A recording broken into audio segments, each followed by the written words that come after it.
Hey, what's up? This is Laidback Luke, DJ and producer, Kung Fu athlete, and dedicated dad. I have a very special guest over today. So happy we got to talk, so happy he agreed before we go into this vlog and talk a whole lot of DJing.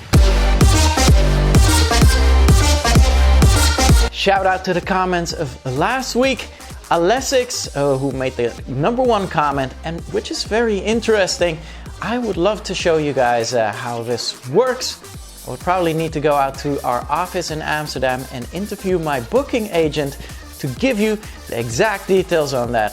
But what a good suggestion. Thank you for that. Shout out to the #2 comment of last week, Zombik, who's apparently a friend of Nick. And I don't know how these guys do it, but they always end up in the top of the comments. Maybe you guys should try and get on top of the DJ mag. More about this in my conversation with Chuckie as we'll go into the vlog right now. Let's go. Yo, what up? I'm here at Laidback Luke's headquarters and we're actually live. So go check out his Instagram live story as I'm about to tell you a whole lot of myself. Yay! Laidback Luke met heel veel doekoe.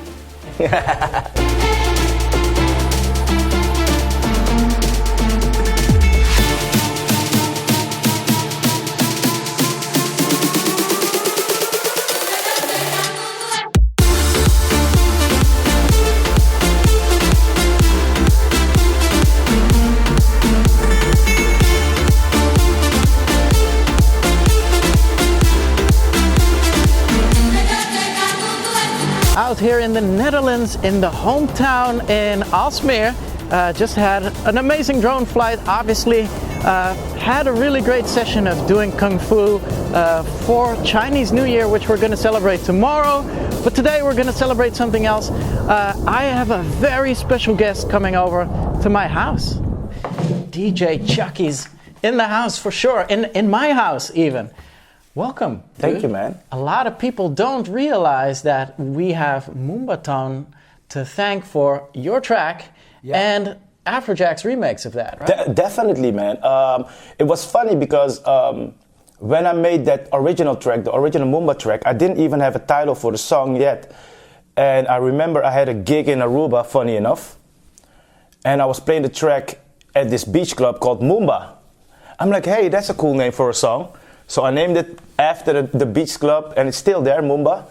So, you know, eventually that turned into a name for a style of music, which is really cool, you know. Currently, you hooked in one of the hottest names around, J Balvin. You produced his new track. Tell us something about that. Yeah, that was actually really crazy. I always wanted to work with artists from Aruba since I live in Aruba. You know, there's so much talent out there. So, you know, I met this guy called Jayon, who happened to be one of the best artists out there. And I'm like, yo, let's go in the studio. I remember he told me, I'm going to New York for this project I'm doing for the Aruba government, so I'll be in New York. And all of a sudden he goes, yo, Chuckie, you don't believe this, man. I'm like, oh, what's going on? I'm staying in the same building as J Balvin, and he goes to the gym. I said, dude, go talk to him, you know? He's like, he was a little shy. I said, go do it. And then a couple of days later, he told me, like, yo, J Balvin heard the track and he wants it as his new single. And, you know, when I started talking to J Balvin, which was funny, I didn't realize I knew his manager for many years. I met him at a CR2 party in Miami years back. So, you know, the connection was there. And, you know, J Balvin told me about what he wanted to do with the record. He wanted to make it more of a global record. So he involved the Brazilian Beyonce called Anitta. I think it's at 70 million views on YouTube only, just now. That's incredible. Just not even 1 month into the release. So that's really cool, you know. And for me, it's cool to see because I started out with that genre. In Holland, we call it bubbling. And that's so similar to that music. So, you know, obviously, these guys also looking for new flavors. And this is the closest thing to it, and it's still different. So I guess that's why they're all calling me right now. That's incredible. Yeah, so for all you watching right now, Chuckie used to be a bubbling DJ, a hip-hop DJ.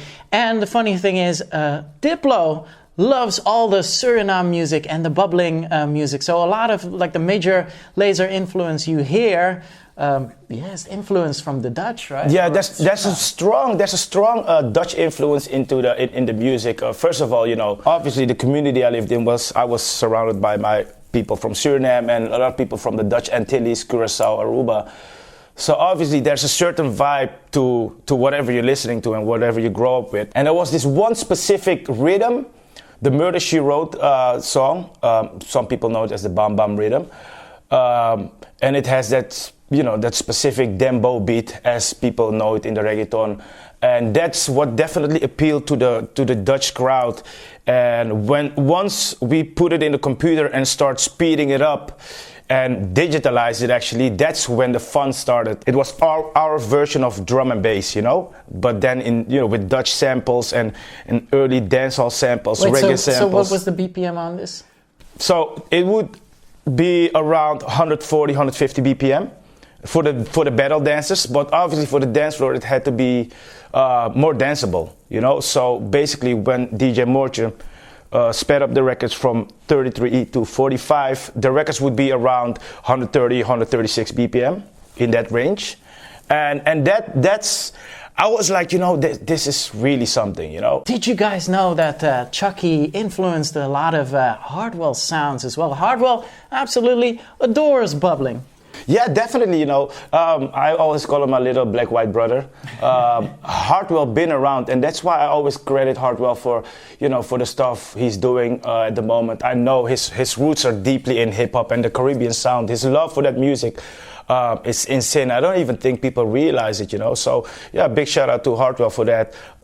It was funny when I was talking to Afrojack back then. He's like, yeah, man, everybody's saying Pancake House. He said, I'm gonna make cool. And he did it, you know, and he did the remix of Mumba. I remember there's a Hardwell and the Rehab remix. They did more of a tech house thing, and Afrojack said like, no, I'm doing this. And I remember the record has like a 15-second intro. I'm like, yo, come on, dude. I need at least a 1 minute mix or something, you know, for the house DJ. He's like, no, this is what it is. I'm like, okay, I'll roll with it. It's cool.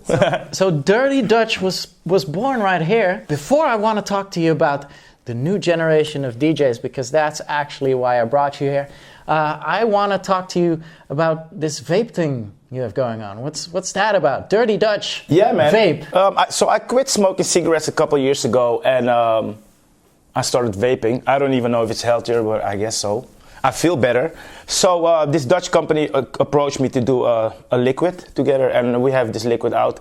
And it's funny, this one's called Bass Kick. Hey, let the bass kick. I have Bass Kick, Mumbai, and Aftershock. Wait, so if you vape the Aftershock, you will be in like, Aftershock? Definitely, and this will give you a Bass Kick. So that's what's up. So this man right here has been DJing longer than me. So this is perfect to have him around right here. Oh God! and talk a little bit about the changes in DJing. Yeah. And so I had this hate tweet the other day that I put out.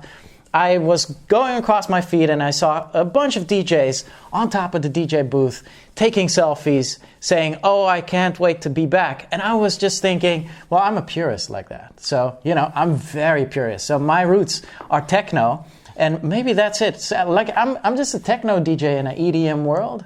And I'm the same. I'm a hip hop guy in the electronic music world, my man. I feel that it's not about talent anymore nowadays. It's more about how funny are you on Instagram, who are you taking pictures with, and you have to do so much stuff in order to, let's say, get a gig. And I'm sure a lot of up and coming artists, DJs have that same problem.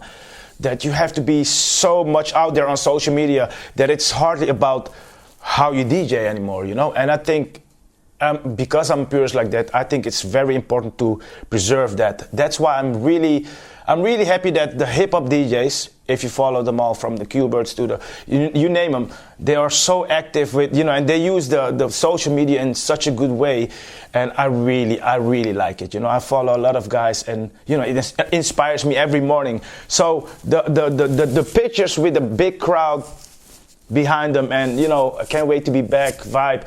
To me, it's not inspiring to me. What inspires me when I see a DJ just cutting it up in the little minute you can upload on Instagram, that inspires me, you know. I was at Dance Fair yesterday. I did an advanced DJ masterclass, and I explained to the people how much I'm a fan of DJing, how I want to be inspired, and it's quite typical you say that. I saw a post of Defected Records, and there were these two soulful DJs. One was on the effects, and the other one was on the hot cue, and they were just they were just changing the music and jamming, and I was looking at it, and although these DJs weren't, you know, famous in the EDM world or whatever, I was looking at it thinking, I love this, like I'm a fan. I talk to a lot of friends, local friends, and up-and-coming DJs, and they're like, yeah, nowadays, Chuck, it's really hard to come up because promoters, instead of looking at my talent or whatever I'm DJing, they are asking me how many followers I have, and I think it's really hard, you know.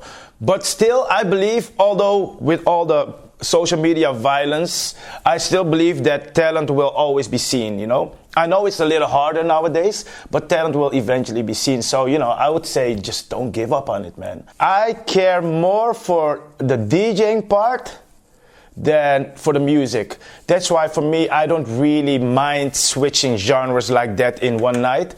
You know, I don't try to put myself in a box. You know, I could go from hip hop to electronic music to tech house, techno, back to dancehall, because for me that's where the fun starts and where the fun is, and I like to keep it interesting for myself, you know, and that's how much I love DJing, and I'm happy to see a guy like you killing it and still have that same passion as, you know, as when we started. Thanks, man. I appreciate that. No, so I brought you here for a special reason, because I know you like to have fun in the clubs as well. Yeah. I've seen you like stage dive and spray champagne, and so I'm done with that, you know. Oh, you are done? I'm okay. done with, so I wanted to talk to you about that.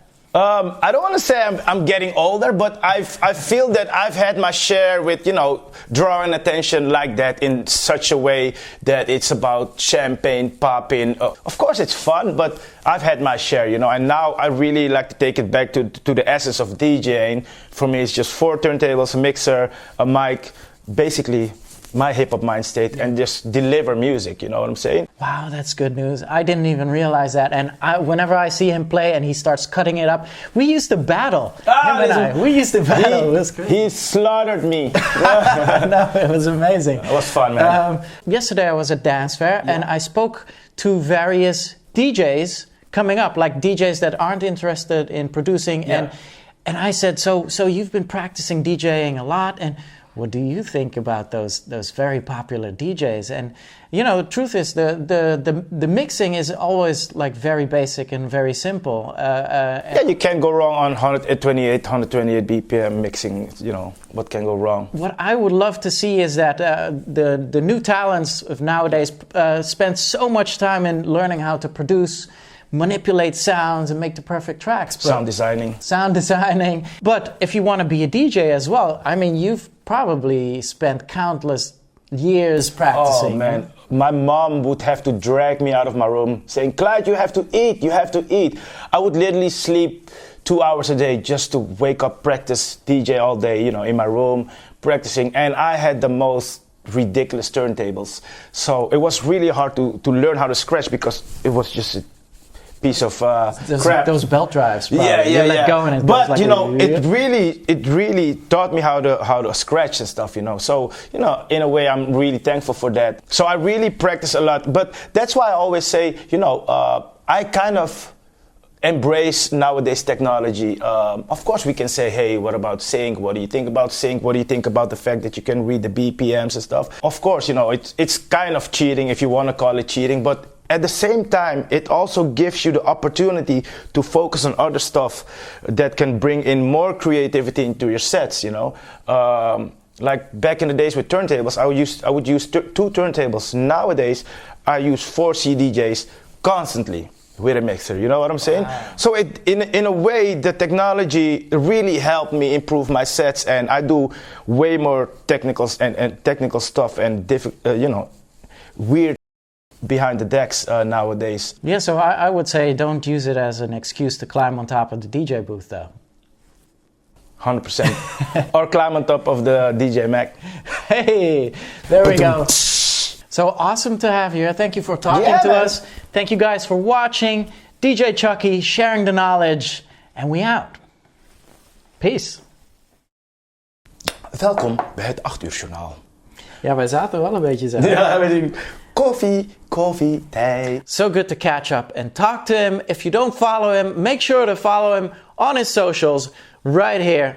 DJ Chuckie in the house. Did you enjoy our convo? Make sure to leave that like and kung fu hit that subscribe button. Next week, something totally different. We'll dive back into the fit life as I made the cover for Men's Health, the Netherlands. I will be talking to you about my journey there and how I stay fit while traveling all the time and being under constant pressure. Make sure to tune into the true story and the real life again next week. Until then, L's up, rave safely, and salute.